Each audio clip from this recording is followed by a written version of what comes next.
તો જેવું ધનતેરસના દિવસે 1208 વેકેન્સી આવી હતી ક્લાસ 3 અને સુપર ક્લાસ 3ની.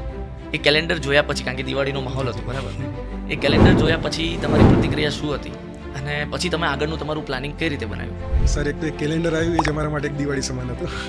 દિવાળીમાં જ આવ્યું હતું? હા, દિવાળીમાં જ આવ્યું હતું અને અમારા માટે તો દિવાળી જ બની ગઈ હતી કે આટલી બધી સારી વેકેન્સી આવી છે અને ઘણા લાંબા સમય પછી સાહેબ આવી છે અને એની ભરતી પ્રક્રિયા પણ આ લોકો ટૂંક સમયમાં પૂરી કરવાના છે એવું સાંભળેલું તો એક નવી આશાનું કિરણ જાગેલું કે ના, કે હવે ફરીથી તૈયારી કરીએ. અને એક્ઝામ આવેલી એમાં અલગ અલગ એક્ઝામ હતી, જેવી કે પ્લાનિંગ આસિસ્ટન્ટ છે, સિનિયર સર્વેયર છે, કે જે ઘણા લાંબા સમય બાદ આવેલી એક્ઝામ.